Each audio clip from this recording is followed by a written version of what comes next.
Bom, e agora vamos então para o nosso banquete espiritual com o nosso companheiro Guilherme Azevedo, falando sobre libertação.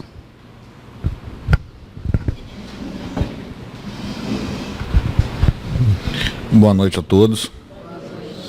Muito obrigado à casa, Roberto, especialmente pelo convite e a oportunidade da gente se reunir para conversar um pouquinho sobre um dos aspectos dos ensinamentos da doutrina espírita, que é, antes de mais nada, consoladora. Consoladora porque dá propósito à nossa experiência momentânea aqui num corpo de matéria densa. Para a gente poder também atender aos que aqui chegam pela primeira vez, quando a gente conversa sobre qualquer tema espírita, a gente toma algumas premissas como já entendidas. Uma delas, que é muito interessante para o assunto da noite, é que nós, espiritistas cristãos, entendemos essa experiência aqui carnal como só uma das muitas já vividas. A reencarnação é um fato para nós. A reencarnação é algo real, que a gente tenta vivenciar essa experiência com isso em mente. Esse é um dos desafios nossos. E nós temos que dar propósito. Porque esse círculo de encarnações, desencarnações e reencarnações, eu estou enredado neles. O tema da noite fala de autolibertação. Primeiro, a gente deve pensar, eu tenho que me libertar de quê? O que está me aprisionando? Penso eu que a maioria da humanidade encarnada hoje tem algum tipo de prisão. Nós andamos nos aprisionando. Daí a necessidade de nós mesmos nos libertarmos. Todas as nossas prisões são construídas por nós mesmos. Daí também a necessidade de nós mesmos construirmos as chaves, termos as forças para rompermos esses grilhões aos quais nós nos agarramos voluntariamente. Nós adoramos ter uma dor. Como gostamos de ter um problema para nos apoiarmos e assim justificarmos inúmeras condutas. Aqueles que já passaram por experiências profundamente dolorosas, de verdade, aqui começa um processo de libertação. Mas a grande maioria da humanidade encarnada ainda usa os seus próprios problemas como bengalas. E nós nos agarramos a eles. É impressionante como nós gostamos de criar problema para nós mesmos. Muitas vezes, não criar um problema é simplesmente não fazer absolutamente nada. Ficar quieto, calado principalmente. Mas nós não conseguimos. Nós falamos aquilo que nós achamos. E aí geramos mais problemas para nós mesmos. Então, a conversa da noite de hoje vai girar em torno disso. Um aspecto interessante dessa característica da psicologia humana, dessa face que Joana de Ângeles trata muito bem em sua obra. Ela trata muito bem o aspecto da psicologia humana do ponto de vista do espírito imortal. desse espírito que está vivendo várias experiências. E se isso para nós é uma realidade, não podemos analisar esse aspecto da autolibertação sem considerar isso. Nós agora somos frutos de inúmeras experiências. Joana coloca que a nossa personalidade de agora é fruto dessa experiência reencarnatória. Porém, a nossa individualidade, que são as características mais profundas, e são essas que nos levam a nos agarrar aos problemas e às prisões que nós construímos, essa individualidade é fruto de todas as nossas experiências, de todas as nossas reencarnações e também na erraticidade. Também nos períodos entre elas, porque não nos iludamos. Enquanto você, depois da desencarnação até a próxima, você também vive experiências. Você também vive igual vive aqui. E lá também se aprende. Apenas de uma forma diferente. Um corpo de matéria menos densa, onde a mente o domina mais fortemente. E daí termos a necessidade da vontade como guia de nossas ações, pois todas as nossas ações refletem-se no corpo perispiritual com muita velocidade, pois a matéria do corpo que iremos usar após essa experiência reencarnatória, ela é muito sutil. E ela trata, então, Joana, dessa psicologia que nos agarra aos problemas, que nos agarra à terra, a essa matéria densa. Por que fazemos tanto isso? Por que nos sabotamos tanto? Por que a gente se limita tanto? E ela também trata da interação que a gente gera uns com os outros diante disso. Se nós estamos aprisionados, a gente acaba construindo uma sociedade que aprisiona, que limita, que casta, que impõe. E a gente trouxe justamente hoje esses aspectos que a Joana vai nos trazer. No livro Consolador, Emmanuel é perguntado: como conceituar o estado de espírito do homem moderno, que tanto se preocupa com estar bem na vida, ganhar bem e trabalhar para enriquecer? Esse não é o ponto comum de muitos de nós aqui? A gente não vive procurando o bem-estar imediato. Eu quero estar bem, eu quero estar bem, eu quero estar bem. Eu vou trabalhar para acumular riqueza. Eu vou trabalhar para ficar seguro com tudo aquilo que eu acumular. A gente não passa por isso. A gente não passa por essa ideia o tempo todo. Eu preciso ganhar bem, eu preciso ganhar mais sempre, o tempo inteiro. Isso é uma ideia que nós compartilhamos. Nós criamos esse estado de coisas. Será que precisa ser assim? Será que a gente precisa realmente se submeter a isso? Ou a gente conseguiria construir uma sociedade mais fraterna? Onde cada um pudesse dar o máximo de si, mas só o máximo de si, e não fosse cobrado de ser o melhor em tudo, de todo mundo, o tempo inteiro. Será que a gente precisa mesmo dessa velocidade inútil para chegar aonde? Se todos nós, nessa experiência, temos um lugar comum, que é o túmulo. Não se iludam. Todos nós aqui vamos morrer. E aviso também, esse aviso é mais difícil, aos que estão desencarnados aqui, que irão encarnar. Esse é mais difícil. Que desencarnar é um fato que a gente tem. A gente nasce, a gente encarna, com a predisposição a desencarnar. O único pré-requisito para desencarnar é estar encarnado. Não tem outro. A gente não sabe dia, nem hora, nem motivo. Será que a gente vive essa perspectiva dessa experiência transitória?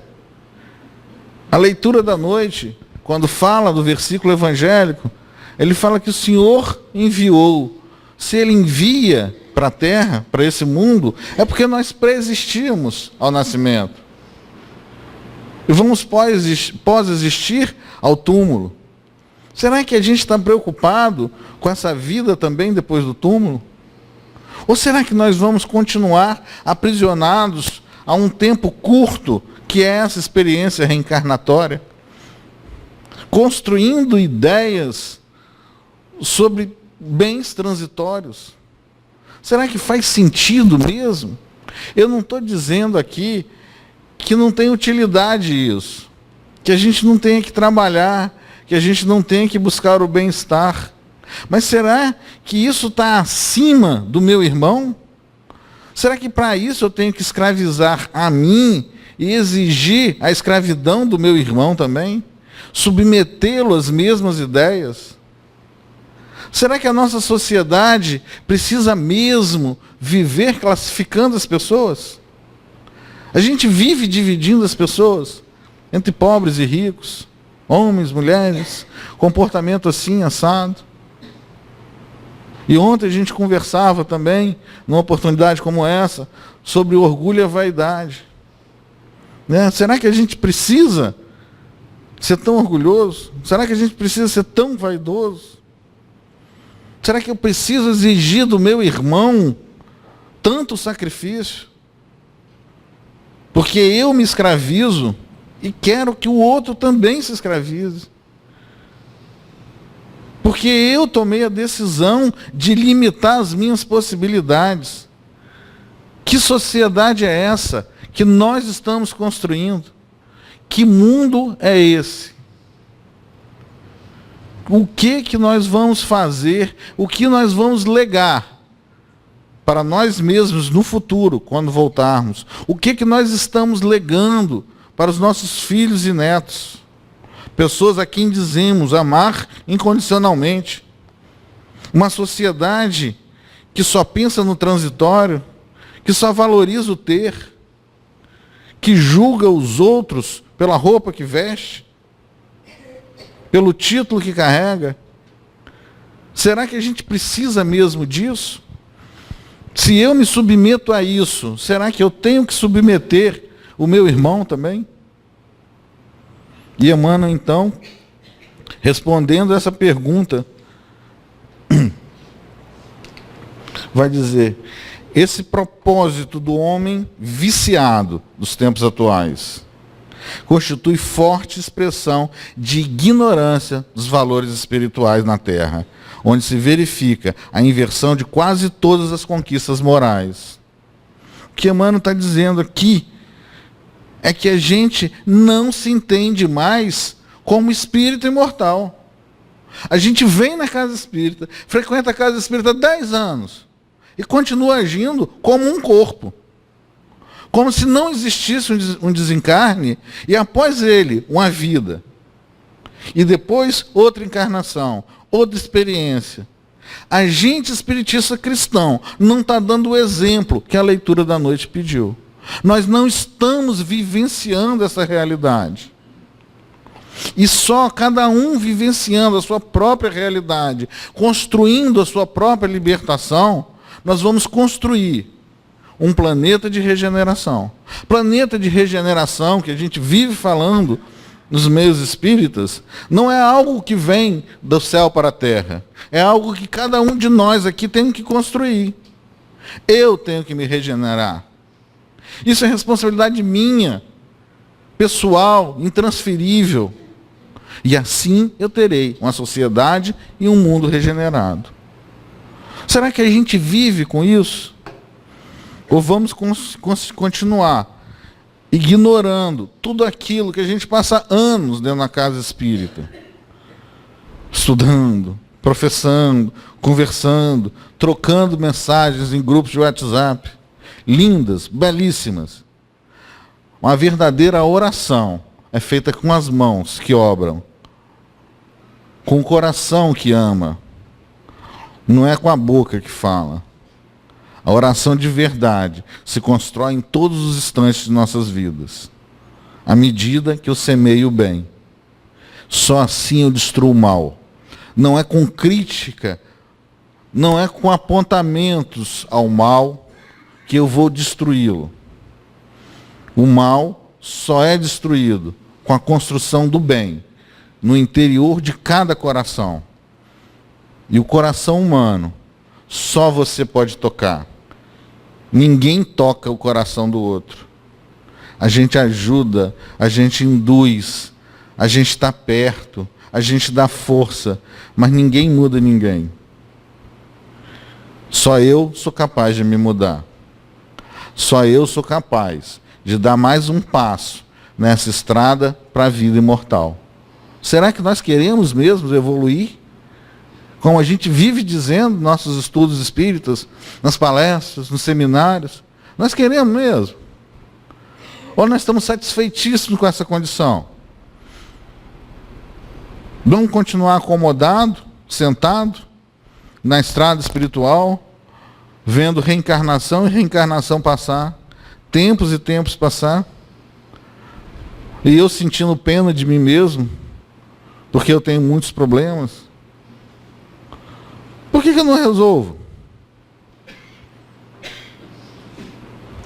E Emmanuel prossegue. Foi esse excesso de inquietação, no mais desenfreado egoísmo, que provocou a crise moral do mundo, em cujos espetáculos sinistros podemos reconhecer que o homem físico da radiotelefonia e do transatlântico necessita mais de verdade que dinheiro, mais de luz que de pão.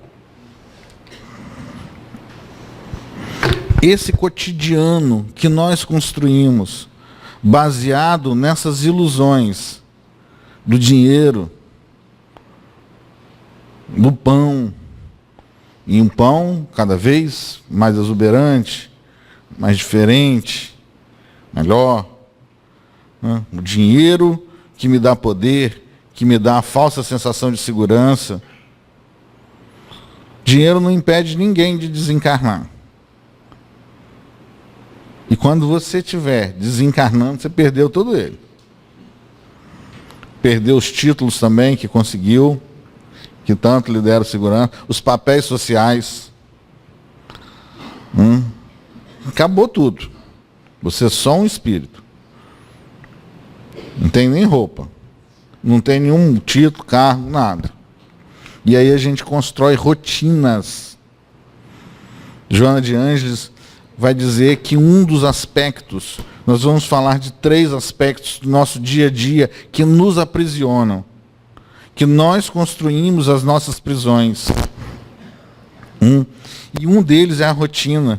E Joana assevera, a fim de fugir à luta desigual do homem contra a máquina, os mecanismos responsáveis pela segurança emocional levam o indivíduo que não se encoraja ao competitivismo doentio, à acomodação igualmente enferma. Nem o competitivismo doentio que nós estamos vivendo, nem a acomodação constitui saúde mental. Os dois são elos das correntes que nos aprisionam. Ou a gente entra nessa frenesi que nós mesmos construímos para nós, ou a gente se coloca à parte. Escolhe uma ilha e vive nela, de segurança possível, ilusória, né? E ali se acomoda. Eu estou fora disso. Isso também é doentio. Como forma de sobrevivência no báratro em que se encontra, receando ser vencido, esmagado ou consumindo pela massa crescente ou pelo desespero avassalador. Estabelece algumas poucas metas que conquista com relativa facilidade, passando a uma existência rotineira, neurotizante, que culmina por matar-lhe o entusiasmo de viver, os estímulos para enfrentar desafios novos. Quantos de nós aqui já desistiu de viver? Quantos de nós já se acomodou com tudo que está? A inquietação, o desejo da mudança, ele tem que nos acompanhar dos primeiros instantes da nossa reencarnação até os últimos, e depois dela também. Mas a mudança sadia não é querer ser melhor do que o outro, não é querer ter mais do que o outro. É a mudança sadia de se superar a cada dia, de ser melhor a cada dia. E eu vou informar uma coisa aqui: ser melhor não é ter mais dinheiro, não é ter um cargo novo, um título novo. Não é isso, não é ser o presidente da empresa, perdão, que você trabalha, não é ser o dono da sua empresa. Ser melhor é conseguir ter um coração mais preenchido de bem e amor. Assim nos disse o Espírito de verdade: espíritas, amai-vos, eis o primeiro mandamento. Instruí-vos, eis o segundo. E a gente vai voltar nesse ponto mais na frente. Outro ponto que Joana traz: a ansiedade. Alguém aqui está ansioso pela segunda-feira? Os desafios de amanhã? As contas que começam a vencer amanhã de novo, como toda segunda-feira? Os relatórios que temos que entregar? O trabalho? Está todo mundo tranquilo? Quantos remédios ansiolíticos nós já tomamos nas nossas vidas? Ou pensamos em tomar? Será que a ansiedade é um mal que afeta a nossa sociedade? E se a gente for olhar essa ansiedade, ela tem propósito? Propósito de construir alguma coisa, uma sociedade melhor, um trabalho melhor? Nós vivemos um futuro de incertezas o tempo inteiro. E eu vivo como se eu pudesse viver o futuro, adivinhar o futuro. Eu sou filho de um Deus bom e justo. Se eu bom e justo for, o que de mal pode me acontecer? Tudo que vai me acontecer é o melhor para mim. Tem uma história de Francisco de Assis que ia de um mosteiro para o outro, é pego por uma tempestade e chega na tempestade de neve, chega nesse segundo mosteiro já de noite. Ele e um outro frei bate à porta. Ao atenderem, não reconhecem ele, fecham a porta e ficam os dois na tempestade. E ele começa a comemorar. E aquele que o acompanhava fala: Francisco, você enlouqueceu? Nós estamos perdidos. Ele falou: não, nós já fizemos tudo que nós poderíamos fazer. Agora nós estamos segundo a vontade de Deus. Só pode me acontecer o melhor. Só pode me acontecer o melhor. Porque ele confiava naquele que nos criou. Será que nós confiamos? Será que ao darmos tudo de nós, chegarmos ao nosso limite, fazendo o esforço sincero, seja em que aspecto for, dos nossos relacionamentos, da nossa atividade profissional, da nossa atividade na casa espírita, chegando a esse limite, e daí para frente, é segundo a vontade de Deus. Será que a gente precisa de ansiedade? Porque até onde eu posso ir, eu vou. Daí para frente, é vontade de Deus. Será que eu não consigo confiar naquele que me criou por amor, para que daí para frente só vai me acontecer o de melhor para mim, por mais que eu ache estranho esse melhor, por mais que eu não consiga entender, eu não tenho a capacidade de confiar nele? E aí nasce em mim a ansiedade, que é a vivência de um futuro sempre tenebroso. Eu vivo esse futuro tenebroso o tempo inteiro. Eu não tenho maturidade para enfrentar problemas. E aí o futuro só me traz problemas. Não se deixando vitimar pela rotina, que o isola, O homem tende, às vezes, a assumir um comportamento ansioso que o desgasta, dando origem a processos enfermiços que o consomem. A ansiedade é uma das características mais habitual da conduta contemporânea. Impulsionado ao competitivismo da sobrevivência, esmagado pelos fatores constringentes de uma sociedade eticamente egoísta, predomina a insegurança no mundo emocional das criaturas. Uma sociedade eticamente egoísta. A nossa ética é egoísta. O que a gente considera certo é egoísta. Por que a gente está fazendo isso? Por que nós nos apegamos a essa ideia de ética egoística? Que tudo eu exijo do outro. Que pouco eu exijo de mim. Isso aqui que nós estamos vivenciando é uma experiência educativa. Isso aqui não é a nossa vida. Qual espiritista que não entendeu isso ainda? Isso aqui é o momento do trabalho. Lembra na escola quando a gente estudava 2 meses para ir fazer uma prova? E a gente ficava ali 1, 2 horas fazendo a prova? É a hora da prova. Sem cola. Por isso que a gente esquece. É só a hora da prova. Não é a minha vida isso aqui. Isso aqui é a hora de eu exercitar. É uma atividade lúdica do espírito imortal.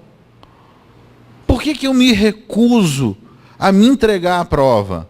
A prestar atenção nela? A aprender também com a prova? É só isso que é a reencarnação. Nós estamos nesse momento. E não precisamos nos preocupar. Terminada a prova, a gente volta para casa. Nós vamos brincar de novo. Porque nós somos crianças. Somos infantis espiritual e emocionalmente. Vivemos essa ansiedade por pura insegurança. Eu sou filho do Criador do Universo. Eu sou um espírito infinito, imortal. Sempre vai existir. Eu estou preocupado com o quê? Com o que eu estou preocupado? O meu pai está presente ao meu lado o tempo inteiro. Eu estou preocupado com o quê? O que eu estou vivenciando? Evidentemente, desse conhecimento à experiência dele na vida cotidiana, há um esforço que temos que enveredar. O convite do momento é que comecemos essa caminhada, que nos entreguemos de fato às informações que a gente tem tomado contato com elas. É esse o convite. E a ansiedade merece mais, né, Joana de Ângeles? A preocupação de parecer triunfador, de responder de formas semelhantes ao demais, de ser bem recebido e considerado, é responsável pela desumanização do indivíduo, que se torna um elemento complementar do grupamento social, sem identidade nem individualidade. Nós somos individualidades, mas a gente se entrega a uma vida de ser igual a todo mundo, de se comportar igual a todo mundo. Isso é um absurdo. Eu exijo que todo mundo tenha um celular, que todo mundo tenha uma conta no WhatsApp, que todo mundo troque de carro todo ano, que se eu não fizer isso, se eu não me entregar a esse frenesi maluco, né, eu não vou ser bem recebido, não vou ser bem visto, não vou ser bem entendido, eu vou ser diferente, mas eu sou diferente. Cada um de nós aqui é uma individualidade do universo, não é só da população brasileira ou de Vitória. Cada um de nós aqui é completamente diferente do outro. E nós temos que assumir essa condição. Nós somos diferentes, sim, graças a Deus. Imagina se fôssemos iguais. Todo mundo enjoado como eu sou. Olha que inferno seria esse mundo. Pois é. É a gente contato um com o outro, respeitando as diferenças, que nós somos só diferentes, ninguém é pior nem melhor do que o outro. Mas eu não vivencio isso. Eu construo, não só não vivencio, me aprisionando numa ideia de que todo mundo tem que ser igual. E se eu não consigo ser igual à maioria, eu quero impor que a maioria seja igual a mim. São só diferentes. Não tem nada de errado, nem com eles e nem comigo. Eu não preciso ficar inseguro com a diferença. É só diferente. Não é melhor, nem pior. Se alguém tem um problema, se eu consigo enxergar um problema no outro, ou que eu considero problema, eu também tenho os meus. Os dele eu não consigo mudar. Os meus eu consigo. Então, logicamente, é melhor que eu me preocupe com os meus. Porque neles eu posso agir. Agora, se eu quiser. Nesse instante, sentado aí nessa cadeira. Mas quanto tempo eu gasto me preocupando com os problemas alheios? E quanto tempo eu gasto tentando melhorar os meus? Porque outra informação interessante. Se está encarnado, é porque tem problema para resolver. Ou vocês acham que alguém encarna sem problema para resolver? Se encarnou, é porque tem problema. E eu vou mais além. Se virou espírito, o problema é grave. É muito grave. Espírito bom encarna teu. Não precisa de ficar vindo domingo à noite na casa do espírito estudar. Já está resolvido, só falta alguma coisinha básica. Se está encarnado, tem problema. Que problema você tem para resolver hoje? Em você, não é no outro. Porque nos outros, eu consigo apontar um monte de problema, todo mundo aqui. Os meus é tão difícil até de eu enxergá-los, quanto mais de trabalhá-los. Mas eu continuo gastando tempo vendo o problema dos outros. Mas nós nos refletimos uns aos outros. Isso é uma bênção da natureza, que nós nos atraímos por identidade. Então, quando eu começo a ver muito problema no outro, você pode ter certeza, é o espelho de mim mesmo. São os problemas que eu tenho em mim, que eu não dou conta de enxergá-los e muito menos de resolvê-los. Então, prestemos atenção naquele monte de crítica que a gente endereça aos outros e tomamos-la para nós mesmos.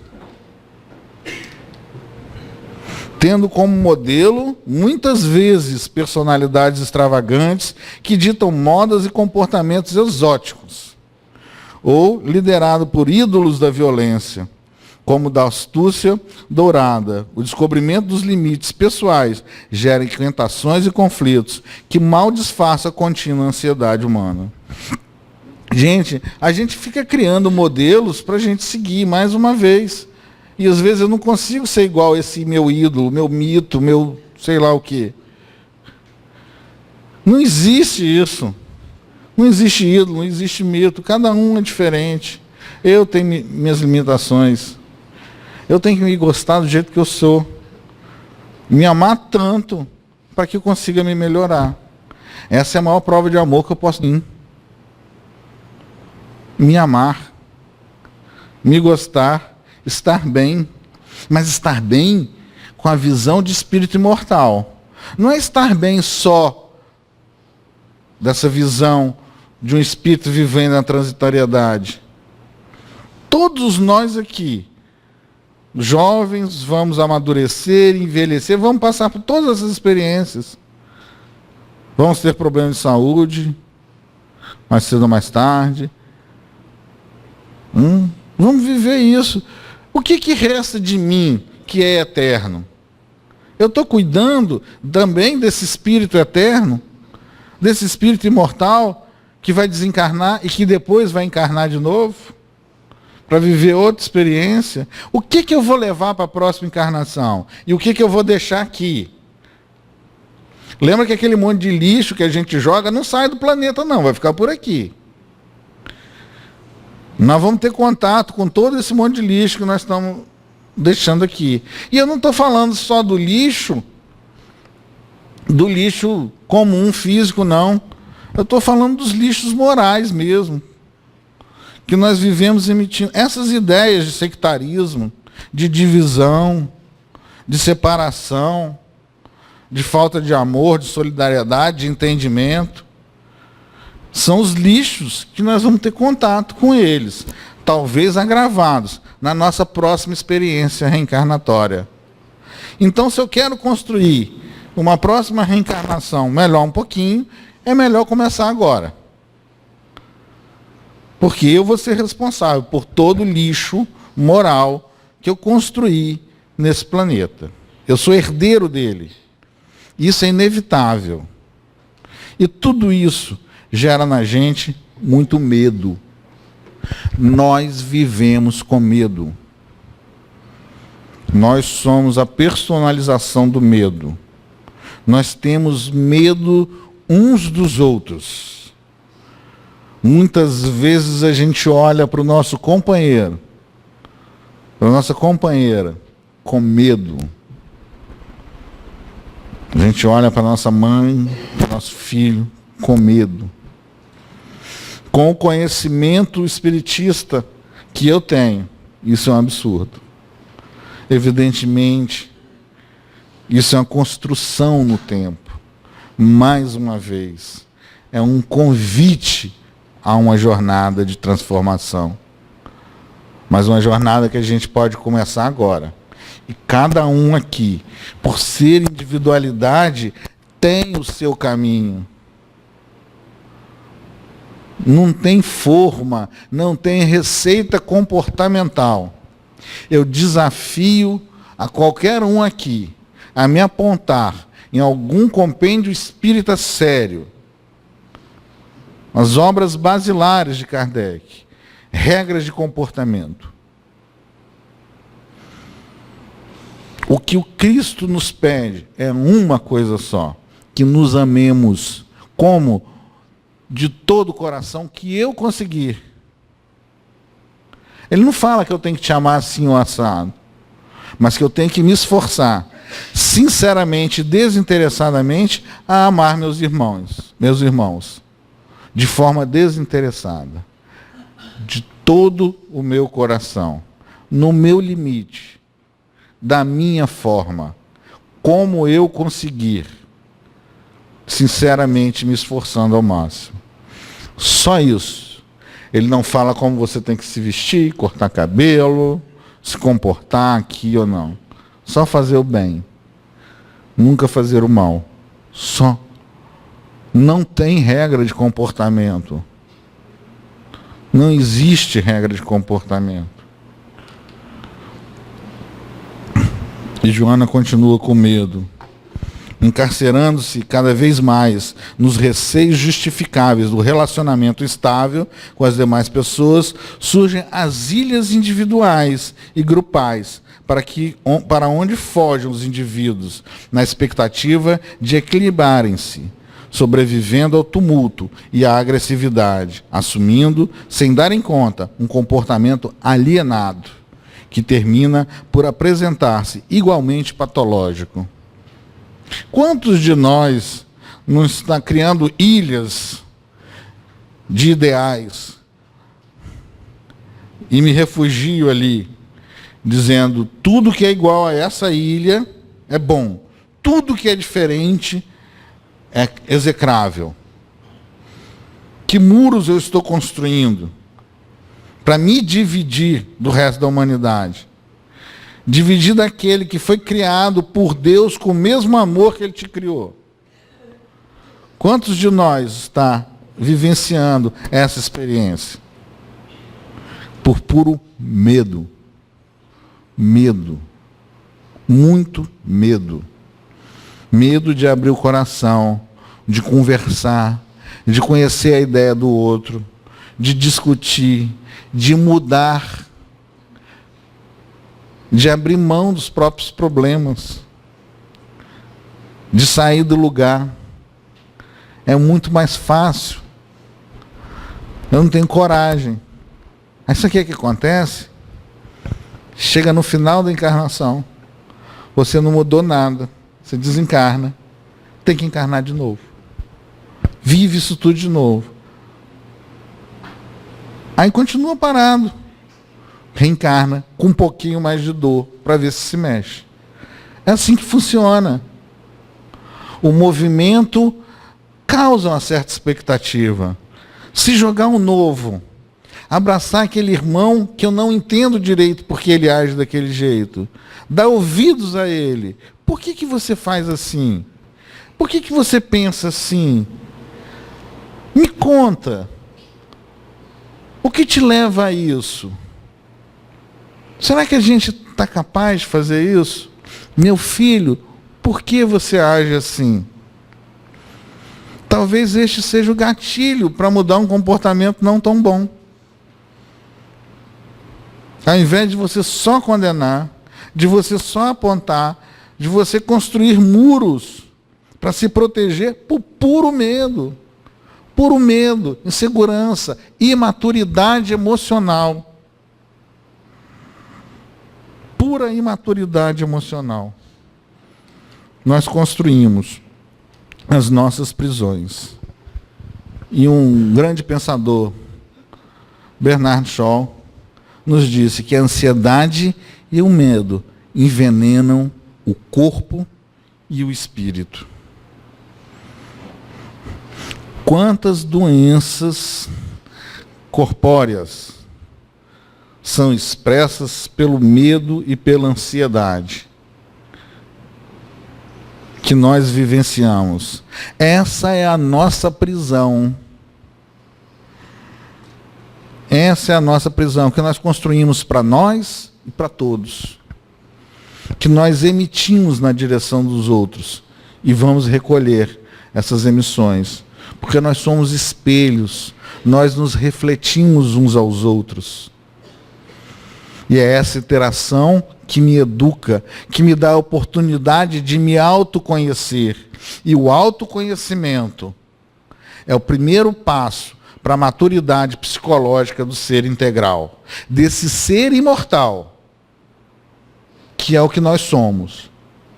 Nós temos que tomar nas nossas mãos os nossos destinos, porque eles são infinitos. Nós não temos que deixar na mão de ninguém a nossa felicidade. Nós temos que construí-la por dentro de nós.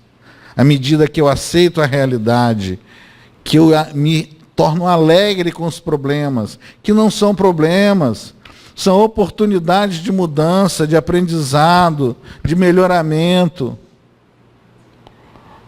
É só nos amarmos, gente. É só nos amarmos. É só iniciar uma caminhada de amor. Ninguém está pedindo para ficar ajoelhado no caroço de milho, não. É você dar um bom dia sincero. É você olhar o outro com carinho, com doçura. Deixar ele viver a vida dele. Não ficar impondo comportamento a ele. Aceitá-lo. Se te incomoda muito, se afasta um pouco, mas não deixe de amá-lo. A gente também consegue amar à distância. Diferentemente do Cristo, que não nos abandona nem quando a gente prega ele na cruz, porque ninguém aqui pode dizer que não estava lá pregando o prego, né? A gente não lembra. De repente a gente estava lá aplaudindo, pregando o prego. E graças a Deus estamos aqui agora falando que ele é meu mestre. Ele é meu mestre, mas eu não o sirvo, né? Eu sou cristão, mas eu sou sectário. Eu sou cristão, mas eu não faço bem. Eu sou cristão, mas eu não vejo vocês como meus irmãos. Isso é um fato. Mas tomar conhecimento disso é um primeiro passo. Tomar consciência disso é um primeiro passo. Aceitar o outro como é um primeiro passo. E como eu começo essa caminhada de libertação? Aí eu retorno àquilo que já foi dito. Espíritas, amai-vos. Eis o primeiro mandamento. Instruí-vos. Eis o segundo. Conhecimento é a chave para a libertação. Conhecimento, amor e sabedoria são as chaves para a nossa própria libertação. Mas conhecer significa se transformar. Não adianta você querer ler mais do mesmo. Não adianta você querer continuar lendo as mesmas ideias, tomando contato com as mesmas ideias o tempo inteiro. Não adianta. Você tem que tomar contato com ideias diferentes. Você pode até não concordar, mas você tem que tomar contato, tem que conhecer. Paulo já nos disse: conhecei de tudo, reteis o que é bom. Mas conhecer, porque nós estamos especialistas, nós somos doutores em manchete de notícia. Nós vivemos lendo manchete falando que conhecemos do assunto. Sequer tocamos no texto. Sequer dedicamos um pouco de tempo. E Emmanuel vai nos dizer, num texto chamado Libertação, já se disse que 2 asas conduzirão o espírito humano à presença de Deus. Uma chama-se amor e a outra sabedoria. Pelo amor, que acima de tudo é serviço ao semelhante, estamos servindo? A criatura se ilumina e a formoseia por dentro, emitindo em favor dos outros o reflexo de suas próprias virtudes. E pela sabedoria, que começa na aquisição de conhecimento, recolhe a influência dos vanguardeiros do progresso, que lhe comunicam os reflexos da própria grandeza, impelindo-a para o alto. Através do amor, valorizamos-nos para a vida. Através da sabedoria, somos pela vida valorizados. Conhecer é o começo de ser sábio. Ser sábio é viver aquele conhecimento a que Paulo se refere como retedes o que é bom. O que é bom sempre, em qualquer lugar do universo. Não é aquilo que eu acho certo, não. É bom quando é bom para todo mundo. Não é só o que é bom para mim. Não é só aquilo que me agrada. Isso é imaturidade espiritual. Isso é insegurança psicológica. Aquilo que me agrada é bom, o que não me agrada é ruim. Não. Aquilo que promove o bem de todos é bom. Aquilo que não promove o bem de todos, mas de um grupo, é ruim. Ponto. Porque o amor é para todos. Nós somos diferentes, mas somos irmãos. Nós temos ansiedades diferentes, temos anseios diferentes, perdão. Temos, mas somos irmãos. Mas temos muita coisa em comum. Todo mundo aqui quer ser feliz. Tem alguém aqui que quer ser infeliz? Levanta a mão. Tem. E por que eu acho que a sua felicidade se constrói do mesmo jeito que eu acho que constrói a minha? Se sequer eu conseguir ser ainda, eu não sei nem como constrói a minha felicidade. Aquela felicidade plena que os espíritos nos dizem existir. E que aqui a gente tem muito pouca ideia do que seja. Aqui a gente conhece um pouco de alegrias. Mas aquela felicidade do estar feliz, do ser feliz, independentemente da realidade que me cerca, será que eu conheço? Será que eu sei mesmo? Vocês acreditam que Jesus, sendo pregado lá, vendo a nossa ignorância, vendo o absurdo que nós fazíamos, deixou de ser feliz? Ele estava triste, mas ele não deixou de ser feliz. Ele continuava feliz, ele se entendia como filho do Criador. E agradecia profundamente a oportunidade daquelas experiências. Ele chorou no Monte das Oliveiras, sabendo o que ia lhe acontecer, mas que seja feita a sua vontade, não a minha. Assim ele se referia ao Pai. E ele podia ter mudado qualquer coisa daquela em qualquer instante que ele quisesse. Ele falou para Simão Pedro: se eu quisesse, eu pediria a meu Pai, e legiões de anjos viriam me salvar. Mas ele preferiu, por amor e por felicidade, não por alegria. Dá o exemplo da cruz para nós. O exemplo de renúncia da própria vida, para não ter contenda com a gente. Depois de ter exemplificado durante 3 anos, só espalhando o bem, a cura, o amor, a solidariedade e o abraço amigo. E a nossa libertação tem no livro, o livro como representante de conhecimento. Não necessariamente o livro físico de hoje, mas o livro como arquétipo de conjunto de ideias novas, de renovação. O livro representa vigoroso imã de força atrativa, plasmando as emoções e concepções de que nascem os grandes movimentos da humanidade, em todos os setores da religião e da ciência, da opinião e da técnica, do pensamento e do trabalho. Por esse dínamo de energia criadora, encontramos os mais adiantados serviços de telementação, porquanto, a imensas distâncias, no espaço e no tempo, incorporamos as ideias dos espíritos superiores que passaram por nós há séculos. Assim, através do Evangelho, por exemplo, chegou para a gente a descrição, não de um compêndio que dita regras de comportamento. A Boa Nova, o Novo Testamento, tem ali a história da experimentação, da exemplificação de uma alma que nos conduz no espaço e no tempo até a presença de Deus, que nós conhecemos como Jesus. 2000 anos, aquela leitura nos leva a essas ideias de renovação. Quando o governador espiritual do orbe encarna numa manjedoura, ele renova a ideia de humildade. Quando ele transforma a água em vinho nas bodas de Caná, ele renova a ideia de serviço desinteressado à alegria do próximo. Quando ele se entrega à cruz da renunciação e da morte, ele renova a ideia de solidariedade e renúncia para com todos nós.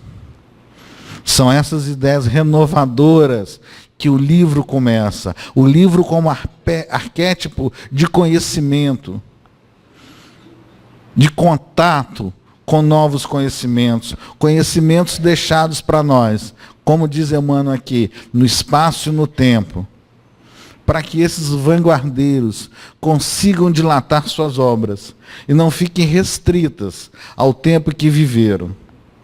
Será que as obras de Santo Agostinho teriam que ficar restritas ao tempo que viveram? Será que as obras de Kardec teriam que ficar restritas ao tempo em que ele viveu, encarnado aqui? Será que as obras de Chico Xavier teriam que ficar restritas ao tempo que ele viveu aqui? Então temos esse conjunto de conhecimento que nós damos o nome de livro como instrumento de renovação. E eu pergunto aos senhores, o que nós estamos fazendo aqui agora, num domingo à noite? Será que a gente veio aqui só ouvir mais alguma coisa? Será que nós vamos pensar nos conhecimentos que a gente pode adquirir com esses textos que a gente trouxe? Será que nós estamos aqui repetindo um ritual de N encarnações nossas? De nos dedicarmos a Deus no domingo à noite? Será que é só mais um ritual? Ou nós estamos aqui querendo conhecer para renovar? Só conhecimento liberta. Só conhecimento liberta a mim e permita que eu liberte os outros. Porque é a prisão em que eu me encarcero, eu quero encarcerar os outros. Só conhecimento vai renovar essa sociedade. Só conhecimento vai renovar esse país. Conhecimento que eu adquiro e transformo em sabedoria. E para terminar, gostaria de também finalizar com o conhecimento de Emmanuel.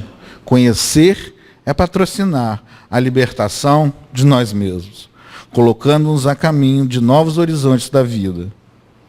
Corre-nos, pois, o dever de estudar sempre, escolhendo o melhor para que as nossas ideias e exemplos reflitam as ideias e exemplos dos paladinos da luz. Muito obrigado.